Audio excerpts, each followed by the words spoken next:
भावनाओं को उजागर करने के लिए इस्तेमाल किए जाते हैं। आप अक्सर इन शब्दों को सुनते हैं, पढ़ते हैं, लिखते हैं, बोलते भी हैं। लेकिन ये शब्द अब अनपार्लियामेंट्री यानी कि असंसदीय हो जाएंगे। इसका मतलब यह है कि नेता अब इन शब्दों का इस्तेमाल संसद के पटल पर अगर करेंगे तो इनको असंसदीय शब्दों की लिस्ट में डालकर उनकी बात से हटाया जा सकता है। अंग्रेजी के भी कुछ शब्द हैं इसमें। वो शब्द क्या क्या है? चीटेड, चमचा, करप्ट, कावर्ड। ये तो चंद शब्द हैं जो हम आपको दिखा रहे हैं। इन शब्दों की एक लंबी फहरिस्त है। हिंदी के करीब 180 शब्द, अंग्रेजी के 150 शब्द। कौन कौन से ये शब्द हैं, कहां से ये लिए गए हैं और क्यों इनको अब अनपार्लियामेंट्री घोषित कर दिया गया है, इस पर विशेष चर्चा करेंगे। क्योंकि विपक्ष हमलावर है और कह रहा है कि सरकार, जो विपक्ष के पास शब्दों के बाण होते हैं, उन्हीं को सरकार अब चाहती है कि उन बाणों को ही छीन लिया जाए, सरकार पे हमला ना किया जाए, सरकार को तीखे लगने वाले शब्दों को उनकी पूरी डिक्शनरी से ही हटा दिया जाए। क्या ऐसा है? इस पर देखिए हमारी विशेष रिपोर्ट।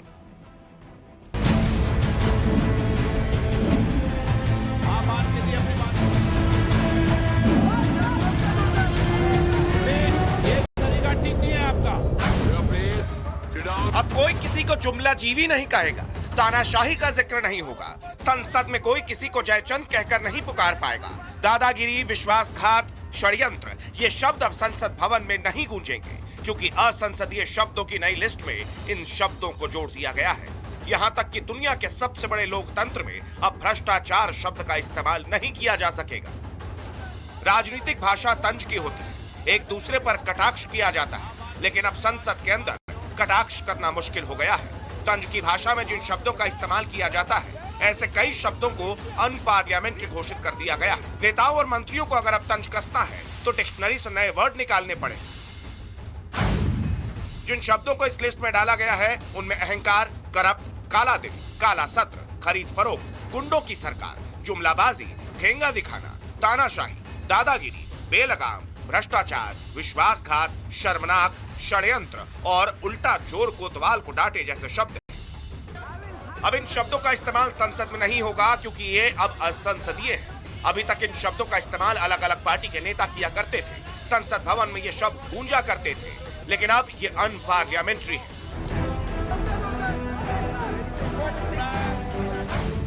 लिस्ट लंबी है। कुछ शब्द तो ऐसे हैं जो बेहद गंभीर मुद्दों पर चर्चा के दौरान बोले जाते हैं, लेकिन इन्हें भी इस लिस्ट में शामिल किया गया है। मसलन भ्रष्टाचार। ट्रांसपेरेंसी इंटरनेशनल की रिपोर्ट के मुताबिक भ्रष्टाचार के मामले में भारत 180 देशों की लिस्ट में 85वें नंबर पर है, लेकिन भ्रष्टाचार संसद में नहीं बोल पाएंगे। एनसीआरबी के आंकड़ों के मुताबिक 2020 में देश में 51,000 से ज्यादा दंगे हुए, लेकिन दंगा शब्द अब असंसदीय है। एनसीआरबी के ही आंकड़ों के मुताबिक साल 2020 में देश में 29,000 से ज्यादा हत्या के केस दर्ज हुए, लेकिन अब हत्या शब्द असंसदीय है। 2020 में देश में बलात्कार के आंकड़े देखिए, 28,000 से पार केसेस हैं, लेकिन संसद में बलात्कार शब्द नहीं बोल पाएंगे। ऐसे में सवाल ये उठता है कि अगर इन मामलों पर चर्चा होगी तो नेता क्या बोलेंगे? भ्रष्टाचार की जगह क्या बोला जाएगा? बलात्कार और दंगे जैसे गंभीर मुद्दों पर जब चर्चा होगी तो शब्द क्या बोले जाएंगे? असंसदीय भाषा की नई लिस्ट लंबी है। इसमें मुहावरे भी हैं, जिनका इस्तेमाल 55 से लेकर 55 तक के लोग करते हैं, जैसे उल्टा चोर कोतवाल को डांटे, कई घाट का पानी पीना, कांव कांव करना, गुल खिलाना, घड़ियाली आंसू, घास छीलना, चोर चोर मौसेरे भाई, ठेंगा दिखाना, तलवे चाटना, धज्जियां उड़ाना। संसद में अब इन मुहावरों का इस्तेमाल नहीं हो सकता है। मुहावरों के जरिए नेता भी एक दूसरे पर तंज कसते हैं, एक दूसरे की टांग खींचते हैं, लेकिन अब उन्हें समझ नहीं आ रहा होगा कि बोले तो बोले क्या। अब शब्दकोश खंगालने की नौबत आ गई है।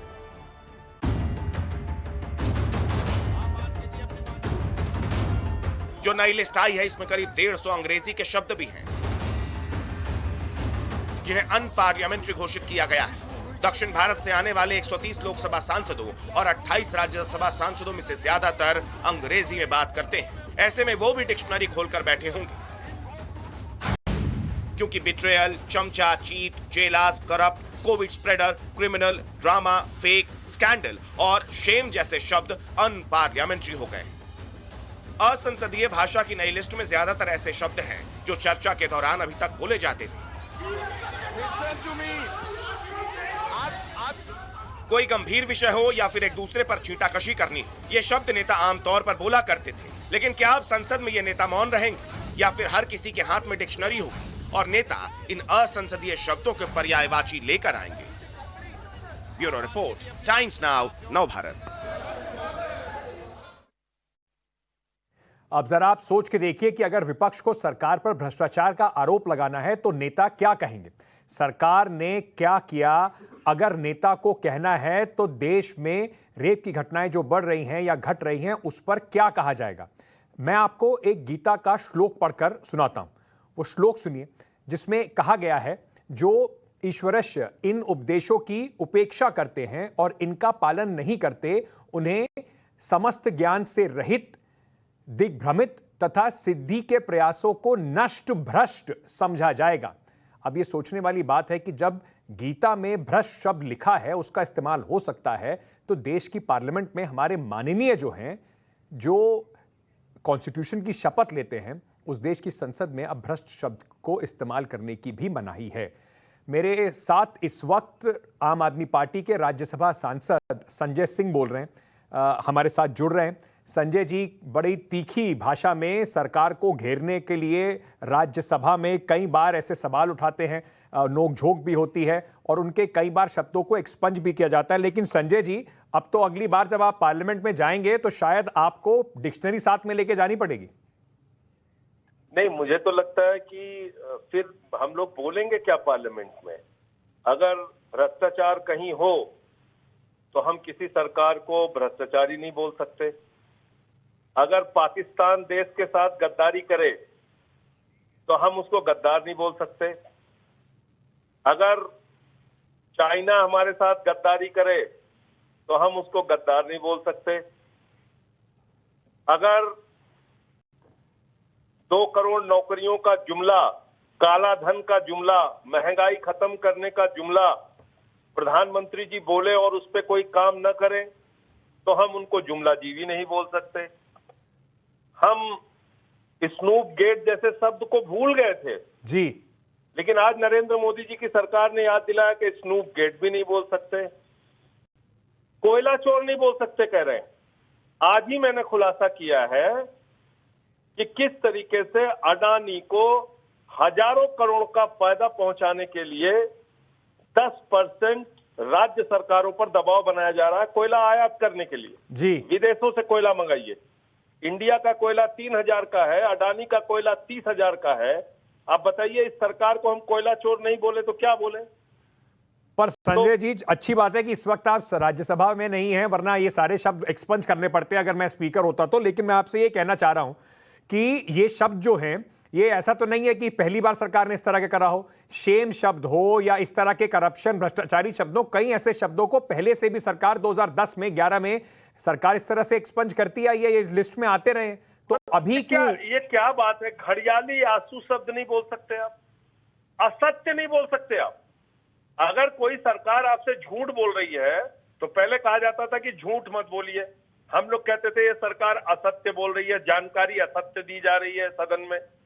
तो अब आप असत्य भी नहीं बोल सकते, अहंकार नहीं बोल सकते, संवेदनहीन नहीं बोल सकते। आप बताइए, संवेदनहीन कब से असंसदीय हो गया? अगर कोई सरकार संवेदनहीनता के साथ किसी विषय के साथ डील कर रही है, हाँ, तो हम उसको संवेदनहीन भी नहीं बोल सकते।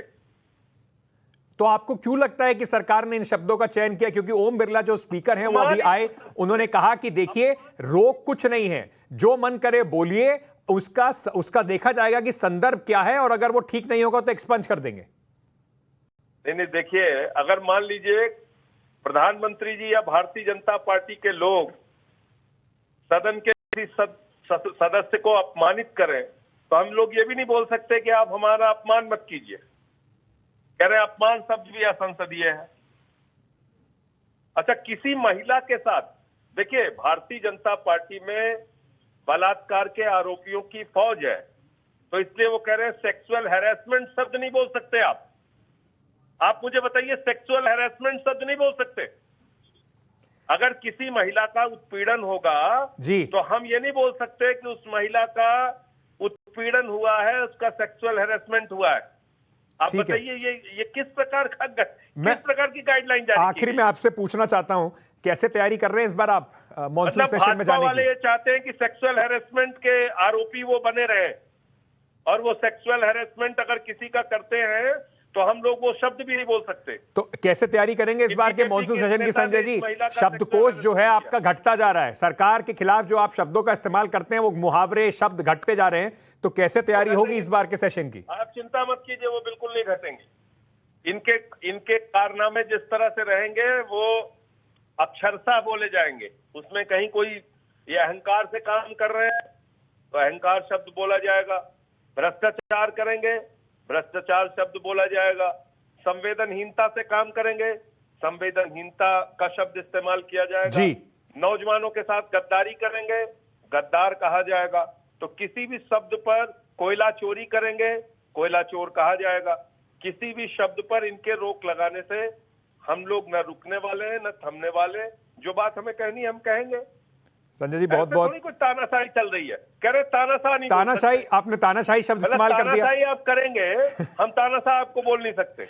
अगर ये मैं फिर कह रहा हूं पार्लियामेंट होती तो आपके आधे से ज्यादा शब्दों को यहां पर एक्सपंज करना पड़ता है। संजय जी बहुत बहुत शुक्रिया। लगता यही है कि इस बार की पार्लियामेंट में भी जोरदार गर्मागर्म बहस होने वाली है। संजय सिंह जैसे कह रहे हैं रुकने से रुकेंगे नहीं है। अब ये जो असंसदीय शब्दों की नई डिक्शनरी आई है तो विपक्ष इस पर, जैसे संजय जी हैं, लगातार सवाल उठा रहे हैं, क्योंकि अब उन्हें समझ में नहीं आ रहा कि अपने शब्दकोश जो है उसमें से नए नए शब्द लाए कहां से सरकार को घेरने के लिए। जो कांग्रेस पार्टी सरकार पर निशाना साध रही है, असंसदीय शब्दों की डिक्शनरी को बनाने के लिए लगातार ट्वीट कर रही है, उसके नेता बात कर रहे हैं, वो भूल गए कि इसमें से कई शब्द, भ्रष्टाचार जो शब्द है राजस्थान की असेंबली में 2021 में उसको भी बैन कर दिया गया था, उसको भी असंसदीय घोषित कर दिया गया था। अब सब भूल जाते हैं अपने अपने समय की बातें।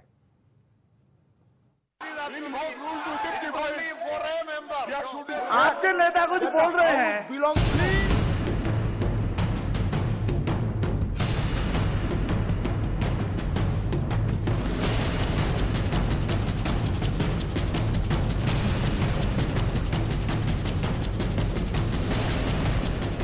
अभिव्यक्ति की आजादी की मांग में असभ्य भाषा का प्रयोग करना चाहते हैं। ऐसा क्या है कि आपको जुमला जीवी से बहुत परेशानी हो रही है? जब यही लोग ऑपोजिशन में थे, भारतीय जनता पार्टी कांग्रेस की सरकार थी, ये सारे लफ्ज हमारे खिलाफ यूज होते थे। देश के प्रधानमंत्री और उनकी सरकार पर फूल फेंक कर मारूंगा क्योंकि देश के युवाओं का मुकद्दर बेरोजगारी बना दिया।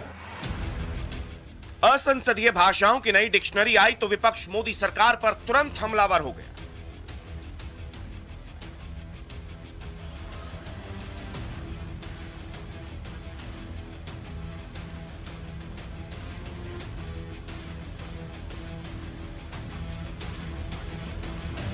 ट्विटर पर तो विपक्षी नेताओं के ट्वीट्स की बारिश आ गई।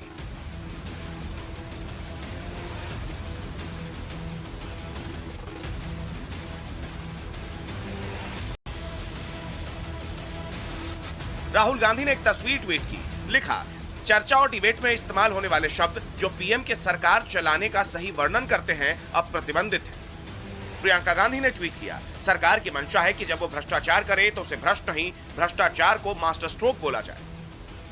महुआ मोइत्रा ने लिखा, सरकार ने उन सभी शब्दों को बैन कर दिया है जिसका इस्तेमाल विपक्ष ये बताने के लिए करता था कि बीजेपी ने कैसे भारत को बर्बाद किया है। वहीं शिवसेना सांसद प्रियंका चतुर्वेदी ने लिखा, अगर करें तो करें क्या, बोलें तो बोलें क्या, सिर्फ वाह मोदी जी वाह। ये पॉपुलर मीम अब सच्चाई होती नजर आ रही है। असंसदीय भाषा की जो नई लिस्ट आई है उसमें से कई शब्द ऐसे हैं जो विपक्ष आमतौर पर सरकार पर कटाक्ष करने के लिए इस्तेमाल करता है। ऐसे में ये खींच लाजमी है। एक ऐसी अजीब सी लिस्ट सामने आई है जिसमें जुमला जीवी कहना अनपार्लियामेंट्री हो गया है, लेकिन आंदोलन जीवी कहना अनपार्लियामेंट्री नहीं हुआ। भ्रष्ट कभी भी अनपार्लियामेंट्री नहीं हुआ है। आप झूठ बोल रहे हो, आप नौटंकी कर रहे हो बार बार। जब यही लोग ऑपोजिशन में थे, भारतीय जनता पार्टी कांग्रेस की सरकार थी, ये सारे लफ्ज हमारे खिलाफ यूज होते थे। मैं कहूंगा पार्लियामेंट में खड़े होकर कि मैं देश के प्रधानमंत्री और उनकी सरकार पर फूल फेंक कर मारूंगा क्योंकि देश के युवाओं का मुकद्दर बेरोजगारी बना दिया। तो क्या फूल को अनपार्लियामेंट्री बना देंगे आप? विपक्ष हमलावर है तो सत्ता पक्ष का भी अपना तर्क है। यदि विपक्ष को इससे तकलीफ है तो मैं उनसे पूछना चाहता हूं कि जिस आजादी की मांग वे कर रहे हैं, अभिव्यक्ति की आजादी की मांग में अमर्यादित भाषा का, असभ्य भाषा का प्रयोग करना चाहते हैं, तो छोटे बच्चे जो सदन की कार्रवाई देखते हैं, यदि वे अपने शिक्षकों से ऐसी भाषा के उपयोग की स्वतंत्रता मांगे तो क्या उदाहरण संसद के जनतंत्र में दे पाएंगे? सदन में बहस के दौरान जिन शब्दों को अनपार्लियामेंट्री बोल के स्पंज किया गया था, उसकी सूची पर मचे बवाल के बीच में लोकसभा स्पीकर खुद सामने आए और कहा कि जो शब्दों को स्पंज किया गया, भले आम बोलचाल की भाषा में वो बोली जाती हो, लेकिन उस वक्त के संदर्भ में वो अमर्यादित थी और इसीलिए सदन में उसे बैन किया गया। अगर किसी सदस्य को इसकी शिकायत है तो सचिवालय को वो लिख कर दे सकता है और अपनी बात कह सकता है। जहां तक उन शब्दों के चलन का सवाल है, भविष्य में आप उसका प्रयोग कर सकते हैं, लेकिन देखना होगा कि संदर्भ अमर्यादित न हो। इस बार जारी की गई सूची में 2021 में असंसदीय बताकर हटाए गए शब्दों को जोड़ा गया है। महत्वपूर्ण बात यह है कि नई सूची में ऐसे शब्द सबसे ज्यादा शामिल हैं जो राजस्थान और छत्तीसगढ़ विधानसभाओं की कार्रवाई से असंसदीय बताकर हटाए गए। असंसदीय भाषाओं की जो नई लिस्ट है उसमें यह जिक्र भी है कि किस शब्द को कहां से लिया गया है।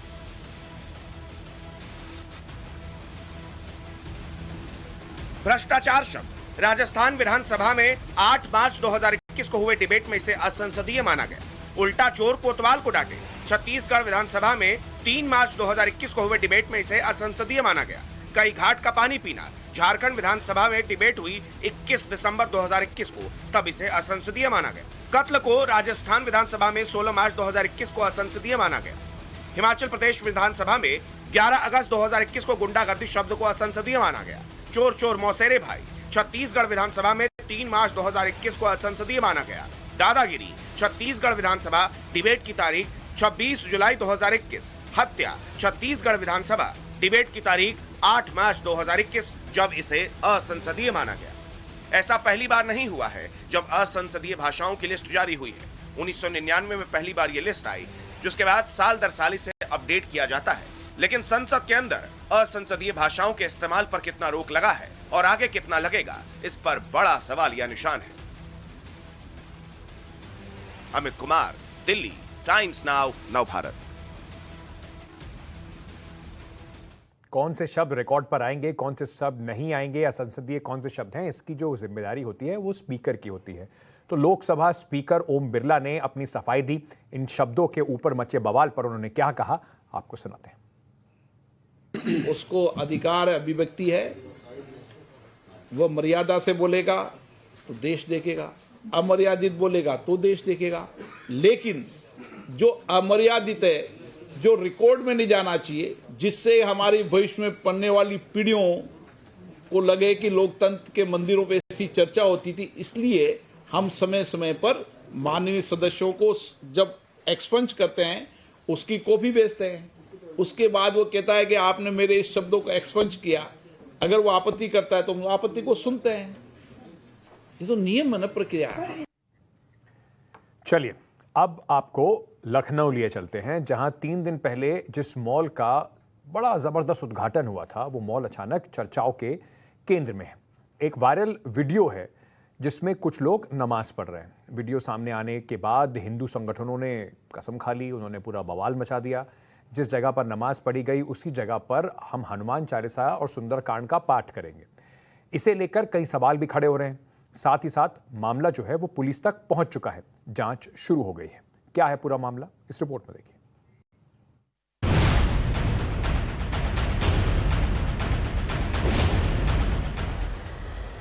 आज से कुछ साल पहले कहीं भी नमाज या कहीं भी चालीसा पाठ करने की बात भले ही बहुत आम सी रही हो, लेकिन आज की तारीख में ऐसी तस्वीरों को विवादों में बदलते देर नहीं लगती। लखनऊ के सबसे नए नवेले लुलु मॉल से जैसे ही ये तस्वीरें बाहर आई, धर्म के चश्मे से ही हर बात को देखने वालों ने इस पर बहस छेड़ दी। ये तस्वीर लखनऊ के लुलु मॉल के 3रे माले की है, जहां कुछ लोग नमाज पढ़ते दिख रहे हैं। ये लोग कौन हैं, किसने इन्हें नमाज पढ़ने की इजाजत दी, ये सब सामने आना अभी बाकी है, लेकिन विवाद अपने चरम पर है। यूपी की राजधानी लखनऊ में बकरीद के दिन यानी रविवार के दिन लखनऊ में उत्तर पूर्व भारत का सबसे बड़ा मॉल कहे जाने वाले लुलु मॉल की ग्रैंड ओपनिंग हुई और ग्रैंड ओपनिंग के साथ ही लुलु मॉल अब विवादों में घिर गया है। कहा जा रहा है कि इसमें इस थर्ड फ्लोर पर जिस जगह पर मैं मौजूद हूं, यहां पर तकरीबन 10 से 12 लोगों ने नमाज आकर पढ़ी है और इसके बाद मामला बढ़ गया है। इसको लेकर हिंदू महासभा के साथ साथ जो हिंदू संगठन हैं उन लोगों ने अब चेतावनी दी है कि अगर सार्वजनिक स्थलों पर इसी तरीके से नमाज पढ़ी गई या कोई भी धार्मिक कार्यक्रम किया गया तो उसको लेकर वो हनुमान चालीसा का पाठ करेंगे, साथ ही साथ सुंदरकांड का पाठ करेंगे। पिछले कुछ सालों में सार्वजनिक जगहों पर नमाज को लेकर कई दफे बवाल हो चुका है। कई बार ये आरोप भी लगे कि क्या ऐसा एक दूसरे को उकसाने के मकसद से तो नहीं किया गया। अब लखनऊ वाले मसले में हिंदू संगठनों का खुला ऐलान है कि अगर फिर से ऐसा हुआ तो हनुमान चालीसा का पाठ भी करेंगे। पूरा मामला पुलिस तक पहुंच गई है। हिंदू महासभा ने पुलिस से मांग की जल्द कार्रवाई हो, नहीं तो नमाज वाली जगह पर हनुमान चालीसा भी पढ़ेंगे और सुंदरकांड भी करेंगे। इस प्रकार से मॉल में कल नमाज पढ़ा गया, बड़ी संख्या में लोग एकत्रित होके, अगर ऐसा चलता रहा तो हम वहां पहुंचकर हनुमान चालीसा का पाठ करेंगे, उसको कोई नहीं रोक पाएगा। सुंदरकांड का पाठ करेंगे। अभी मैं जा रहा हूं लुलु मॉल, वहां के प्रबंधन समिति से मैं बात करूंगा कि आपने कल जहां नमाज पढ़वाई है वहां पर हम लोग भी यहां सुंदरकांड का पाठ करेंगे।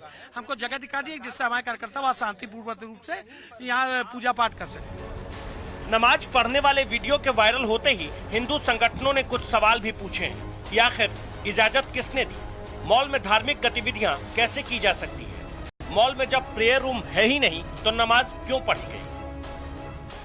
लेकिन फिर भी लोगों को तो ये बात सोचना चाहिए है कि ये मॉल है और यहाँ पर लोग शॉपिंग के लिए आ रहे हैं और भी नया मॉल खुला है, तो इस तरीके से लोगों को जरा सा एहतियात से काम लेना चाहिए है। ऐसी बात नहीं होना चाहिए कि जिससे एक शहर का माहौल खराब हो। पूरे मसले पर लुलु मॉल प्रशासन की चुप्पी है। हालांकि ये जरूर कहा गया कि ना तो मॉल का कोई स्टाफ नमाज पढ़ने में शामिल था, ना ही इसकी कोई जानकारी है। लेकिन उद्घाटन के 3 दिन बाद मॉल को लेकर दूसरा विवाद भी सामने है, जिसमें स्टाफ भर्ती को लेकर सवाल खड़े किए गए हैं। और जिस प्रकार से वहां पर 80% मुसलमान को ही उन्होंने रखा है, लेकिन 20% जो है हिंदू लड़कियों जो रखा है, एक भी मुस्लिम लड़की को नहीं रखा है, हिंदू लड़की को रखा है। इसमें और भी मामले हैं। किसी भी मसले को विवादित शक्ल देना हो तो आजकल धर्म का सहारा सबसे आसान होता है। इधर नमाज वाले मसले पर अब पुलिस जांच की बात कह रही है। ये अखिल भारत हिंदू महासभा के एक सज्जन हैं शिशिर चतुर्वेदी जी, लुलु मॉल में नमाज को लेके इन्हें कुछ शिकायत थी जिसके संबंध में जांच कराई जा रही है। उसी के संबंध में उन्होंने एप्लीकेशन दी है, जो जांच के बाद जो भी उचित होगा उस पर कार्रवाई की जाएगी। क्या इसमें कोई सीसीटीवी फुटेज वगैरह भी आप लोग मांग रहे हैं या मांगेंगे? दिखवाया जा रहा है, मॉल से बात हो रही है, मॉल प्रबंधन से बात की जा रही है। दूसरी तरफ मॉल प्रबंधन का कहना है कि वो हर तरह से पुलिस को सहयोग देने के लिए पूरी तरह से तैयार है। लखनऊ से आदर्श सिंह के साथ bureau report, times now Navbharat. नमाज और आरती को लेकर जैसे आपने देखा कैसा बवाल मचा हुआ है। भगवान की पूजा, उनकी आरती तो आपने देखी होगी, लेकिन मंदिर में आरती जो होती है उसी को आप अब तक देखा होगा, उसी के साक्षी होंगे आप। कभी किसी मंत्री या नेता की आरती हो तो देखी है क्या आपने? आप जरा, मैं आपको दिखाता हूँ। टीवी स्क्रीन पर जो वीडियो आप देख रहे हैं वो उत्तर प्रदेश की सरकार में मंत्री हैं। वीडियो में मंत्री जी खुद कुर्सी पर बैठे हुए हैं, माला पहने हुए बैठे हुए हैं और अपने हाथ में थाली लेकर एक शख्स उनकी आरती उतारता नजर आ रहा है, चालीसा गा रहा है। इस दौरान बीच में एक कार्यकर्ता आकर वो थाली लेता है और फिर मंत्री जी की आरती उतारने लगता है। इस दौरान बाकी जो लोग हैं वो भी उस गीत को गा रहे हैं। आप इस वीडियो को देखकर सुनेंगे, देखेंगे, साफ सुनाई देगा कि बैकग्राउंड में पार्टी कार्यकर्ता जो है वो जोर जोर से आरती गा रहे हैं। बताया जा रहा है ये वीडियो गुरु पूर्णिमा के दिन का है, मोबाइल से शूट किया गया है और फिर इस वीडियो को सोशल मीडिया पर पोस्ट भी किया गया। मंत्री जी कौन हैं ये आप जानते हैं, निषाद साहब हैं और ये पूरे आराम से अपनी आरती अपने कार्यकर्ताओं से उतरवा रहे हैं। मंत्री जी हैं अब तो। देख लीजिए निषाद पार्टी के अध्यक्ष जी का आरती कैसे उतर रहा है।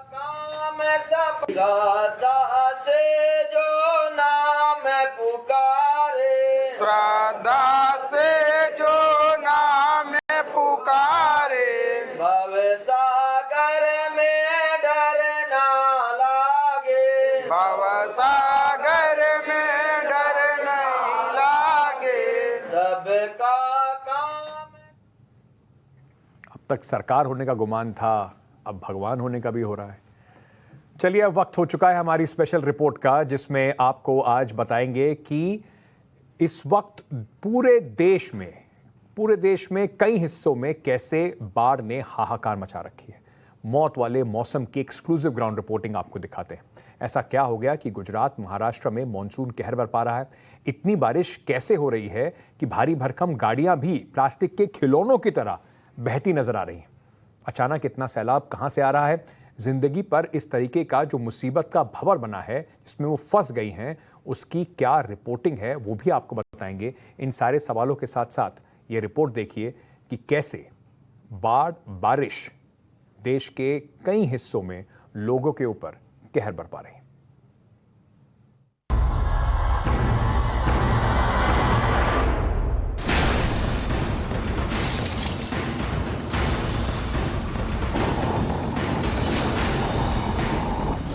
आधे हिंदुस्तान में आसमानी आफत भयंकर।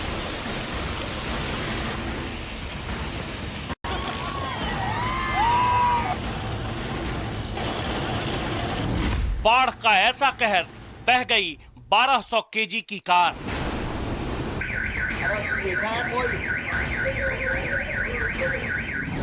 सैलाब में फंसा इंसान, भंवर में अटकी जान। सड़क पर उफनता पानी, मुसीबत में जिंदगानी।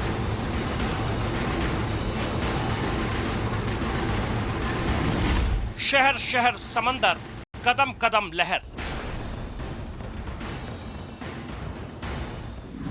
मॉनसून मतवाला, मौसम मौत वाला।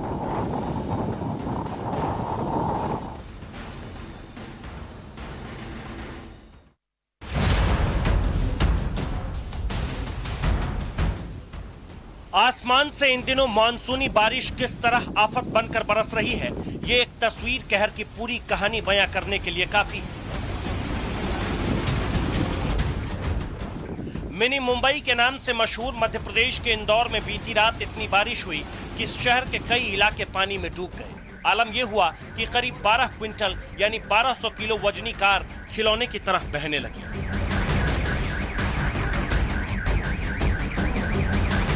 पानी में तैरती कार को देखकर एक बार तो ऐसा लगा जैसे कोई इसके अंदर सवार हो और पानी में डूबी सड़क से कार लेकर गुजर रहा हो। लेकिन सच ऐसा था नहीं, क्योंकि बारिश के बाद पानी का सैलाब इतनी रफ्तार से उमड़ा कि ये भारी भरकम हाईटेक कार भी बहने लगी। बुधवार रात बारिश ने इंदौर शहर में ऐसा कहर बरपाया कि ये स्मार्ट सिटी पूरी तरह से लबालब बाढ़ के पानी में तैरती हुई नजर आई। रिकॉर्ड पिछले 24 घंटे में गुरुवार सुबह 8 बजे तक 3 इंच तक बारिश रिकॉर्ड की गई और यही वजह है कि शहर के निचले इलाकों में जगह जगह जल भराव की स्थिति हो गई और प्रदेश भर से जहां तहां कई शहरों से कहीं बाइक डूबने की और कहीं कार डूबने की तस्वीरें सामने आई। देश के कई राज्यों में भारी बारिश से हाहाकार मचा हुआ है। खास तौर पर महाराष्ट्र और गुजरात में हालात सबसे बदतर है। गुजरात के राजकोट का मंजर देखिए, जहां बारिश और बाढ़ लोगों के लिए काल बनकर आई है। सड़कों पर उफनता सैलाब कैसे संकट का भंवर साबित हो रहा है, उसकी बानगी भी देखिए। राजकोट के न्यारा गांव में पुल पार करते वक्त यह शख्स पानी के तेज बहाव में फंस गया। जिंदगी और मौत में बस कुछ इंच का फासला रह गया था, लेकिन गनीमत थी कि वक्त पर ये देवदूत पहुंच गए। ट्रैक्टर और रस्सी लेकर पहुंचे इन फरिश्तों ने भंवर में फंसी इस जिंदगी को सुरक्षित बचा लिया। गुजरात के वलसाड का हाल तो और बेहाल है। आसमान से आफत मूसलाधार बरस रही है। समंदर रौद्र रूप अख्तियार कर चुका है। ओरसांग नदी अपनी दहलीज लांघकर बस्तियों में दाखिल हो चुकी है। शहर के गली मोहल्लों में चारों तरफ पानी ही पानी है। सड़कें पानी में कहीं गुम है। घर से लेकर दुकान तक पानी में डूब चुकी है। नदियां उफान पर है। सड़क और पुल के ऊपर उफनता सैलाब बह रहा है। हालात कितने बुरे हैं, अंदाजा खुद लगाइए। जेसीबी पानी में डूबी है। कार, स्कूटी, बाइक सब कुछ डूबने की कगार पर है। ऐसे में जिले का डिजास्टर ऑफिस हाई अलर्ट पर है। एनडीआरएफ की 2 टीम जिले में स्टेशनड है। और वो इवैक्यूएशन प्रोसेस में हमारी काम ही आ रही है। अभी आज सुबह से 550 से 600 लोग हैं जो हमारे शेल्टर होम में या अपने ही रिलेटिव के यहाँ पे जो ऊंचे स्थान पे रहते हैं वहाँ पे गए हुए हैं। जिले में अभी स्मॉल टाइम के लिए 50 के आसपास जितने रोड क्लोज्ड हैं और बाकी सारे जहाँ पे लोग ऊंचे स्थान पर गए हैं या शेल्टर होम में हैं, सब लोगों की खाने की रहने की व्यवस्था जिला प्रशासन की ओर से की गई है।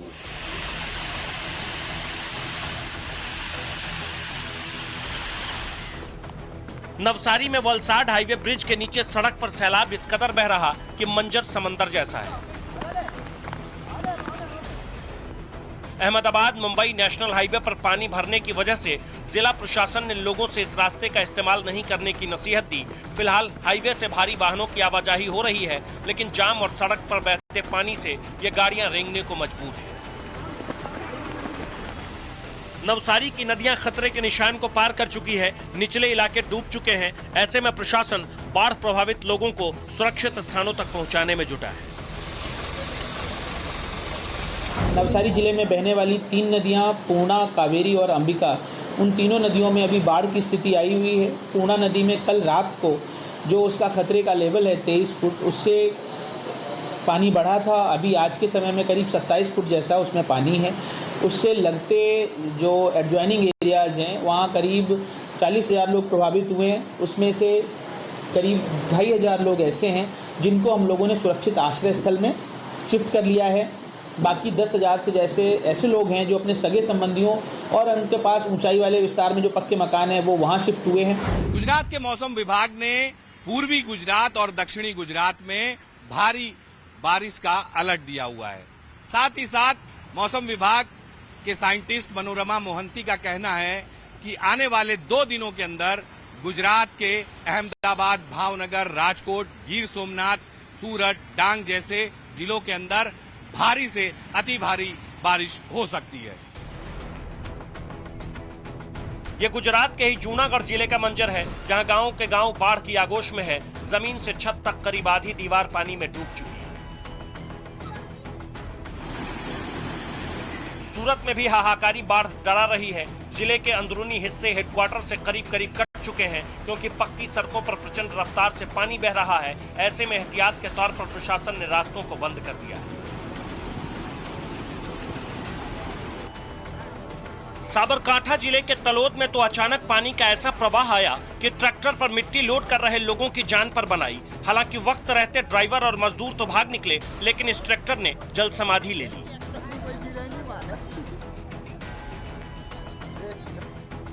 लगातार हो रही बारिश की वजह से गुजरात के डांग में जमीन कुछ इस तरह दरकी कि सड़क पर मिट्टी और जड़ समेत उखड़े पेड़ों का अंबार लग गया।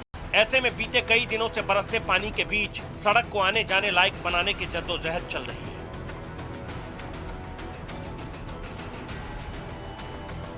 गुजरात की तरह ही महाराष्ट्र के हालात बदतर हैं। भारी बारिश की वजह से पालघर में मुंबई वडोदरा एक्सप्रेसवे बनाने के काम में जुटे 13 मजदूर वैतरणा नदी के तेज बहाव में फंस गए। हालात इतने बेकाबू कि पानी में करंट के चलते एनडीआरएफ भी इन तक पहुंचने में पहले नाकाम रही, लेकिन अब कोस्ट गार्ड की मदद से मझधार में फंसे इन लोगों को सुरक्षित बचा लिया गया है।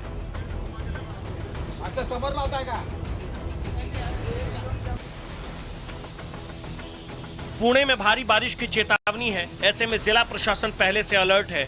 जिले के पर्यटन स्थलों पर धारा 144 लागू है। 14 से 17 जुलाई के बीच इन जगहों पर 1 किलोमीटर के दायरे में किसी के भी आने जाने पर रोक है। पुणे में 2 दिन के लिए रेड अलर्ट जारी कर दिया गया है और मैं आपको बता दूं कि शहर में जो टूरिस्ट स्पॉट्स है वहां पे धारा 144 लगा दी गई है, जिसका मतलब है कि 5 से ज़्यादा लोग नहीं मिल सकते, क्योंकि फोर्ट्स हैं, डैम्स हैं, नदी है, वहां पे लोग घूमने जाते हैं, ट्रैक करने जाते हैं, सेल्फीज वगैरह खींचते हैं। लेकिन इस टाइम पे ये बहुत डेंजरस हो सकता है और ये प्रशासन ने प्राइवेट कंपनीज को भी रिक्वेस्ट किया है कि 2 दिन के लिए अगर वर्क फ्रॉम होम किया जाए तो वो बहुत अच्छा रहेगा। मैं आपको दिखा दूं, मेरे पीछे है ये मुड़ा मुठा नदी और हम खड़े हैं भिड़े ब्रिज पे, जिस पे से पुणे जानता है कि पुणे में बाढ़ आई है या नहीं। और 2 दिन पहले ही पानी ने इस ब्रिज को टच कर लिया था। भंडारा जिले में तो वेनगंगा नदी में सैलाब अचानक इस कदर उमड़ा कि 15 श्रद्धालु मुसीबत के भंवर में घिर गए। ये लोग गुरु पूर्णिमा पर मंदिर गए थे, लेकिन अचानक आई बाढ़ में फंस गए। खबर जिला प्रशासन को मिली तो आनन फानन में एसडीआरएफ को मौके पर भेजा गया, श्रद्धालुओं को बचा लिया गया।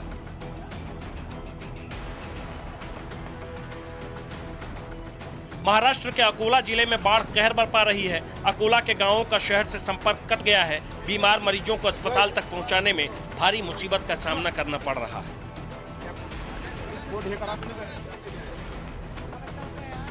अब जरा उत्तराखंड की राजधानी देहरादून की हालत देखिए, जहां तेज बारिश के बाद सड़क पर दरिया बहने लगा। पानी का वेग इतना प्रचंड कि लोगों के पांव लड़खड़ाने लगे। दोपहिया वाहनों का बैलेंस बिगड़ने लगा। ऐसे में इस सैलाब में फंसे लोग एक दूसरे का सहारा बने। कड़ी मशक्कत के बाद मझधार से निकलने में कामयाब रहे। देश के जिस राज्य में मॉनसून ने सबसे पहले दस्तक दी, वहां कैसी मुसीबत आन पड़ी है वो भी देखिए। तूफानी हवाएं और तेज बारिश का आलम यह है कि बड़े बड़े पेड़ और बिजली के खंभे कब मौत बनकर गिर जाएं, कोई नहीं जानता। बारिश और बाढ़ के कहर से तेलंगाना के लोग भी अब तड़पने लगे हैं। मंजर मंचेरियल जिले का है, जहां गोदावरी नदी की धारा ने ऐसा रौद्र रूप अख्तियार किया कि दो जिंदगी मौत के मुहाने पर पहुंच गई।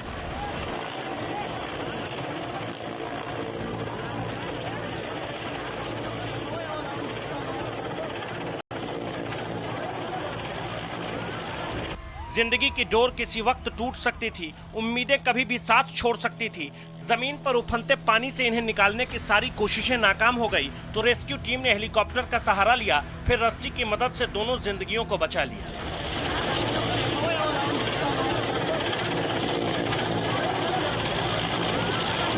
तेलंगाना में गोदावरी उफान पर है। ऐसे में कोठागुडम जिले के भद्राचलम और बरगम पाडू में धारा 144 लगा दी गई है।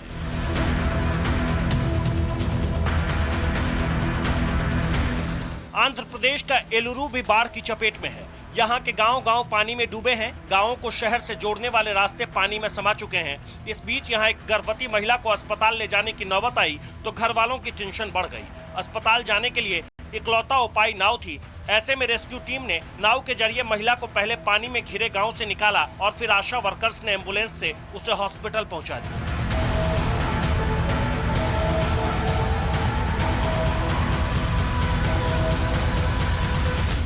कर्नाटक के मंगलुरु में भारी बारिश ने कितना नुकसान पहुंचाया है, उसकी तस्वीर देखिए। मूसलाधार बारिश की वजह से पार्किंग की छत ढही तो कई गाड़ियों के शीशे चकनाचूर हो गए।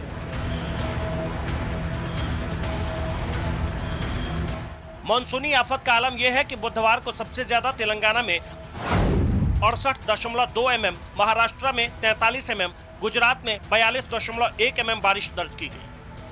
भारत में हर साल बारिश नया रिकॉर्ड बना रही है। अनुमान तो इस बात का भी है कि 2050 तक भारत में 15 से 30% ज्यादा बारिश हो सकती है। आईपीसीसी की रिपोर्ट के मुताबिक आने वाले दशकों में दक्षिण भारत में बहुत भारी बारिश की आशंका है। ग्लोबल वार्मिंग की वजह से दक्षिण भारत में 40% ज्यादा बारिश का अनुमान है। अगर दुनिया का तापमान 4 डिग्री सेल्सियस बढ़ा तो भारत में हर साल 40% ज्यादा बारिश हो सकती है। मौसम वैज्ञानिकों के मुताबिक जलवायु परिवर्तन और ग्लोबल वार्मिंग ही मौजूदा आसमानी आफत की सबसे बड़ी वजह है। मॉनसूनी कहर की वजह से महाराष्ट्र में अब तक 89 लोगों की मौत हो चुकी है, जबकि गुजरात में 1 जून से अब तक 69 लोगों की जान जा चुकी है। असम में तो बाढ़ और लैंडस्लाइड से जुड़ी घटनाओं में इस साल अब तक 192 लोगों की मौत हो चुकी है। जाहिर है तपती गर्मी में जो बारिश की बूंदें राहत देती है वो मूसलाधार होने पर मुसीबत का सबब बन जाती है। ऐसे में सावधानी बहुत जरूरी है, क्योंकि अभी जुलाई के बाद अगस्त की आफत बाकी है। Bureau report, times now, Navbharat.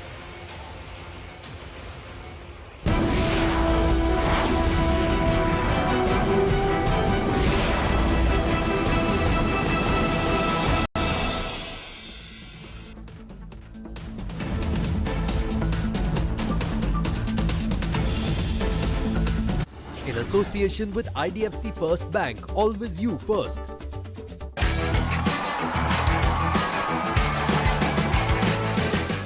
मेरी मानिए तो IDFC फर्स्ट बैंक के सेविंग्स अकाउंट को इंडिया के बेस्ट सेविंग्स अकाउंट्स में गिना जाता है। पूछे क्यों?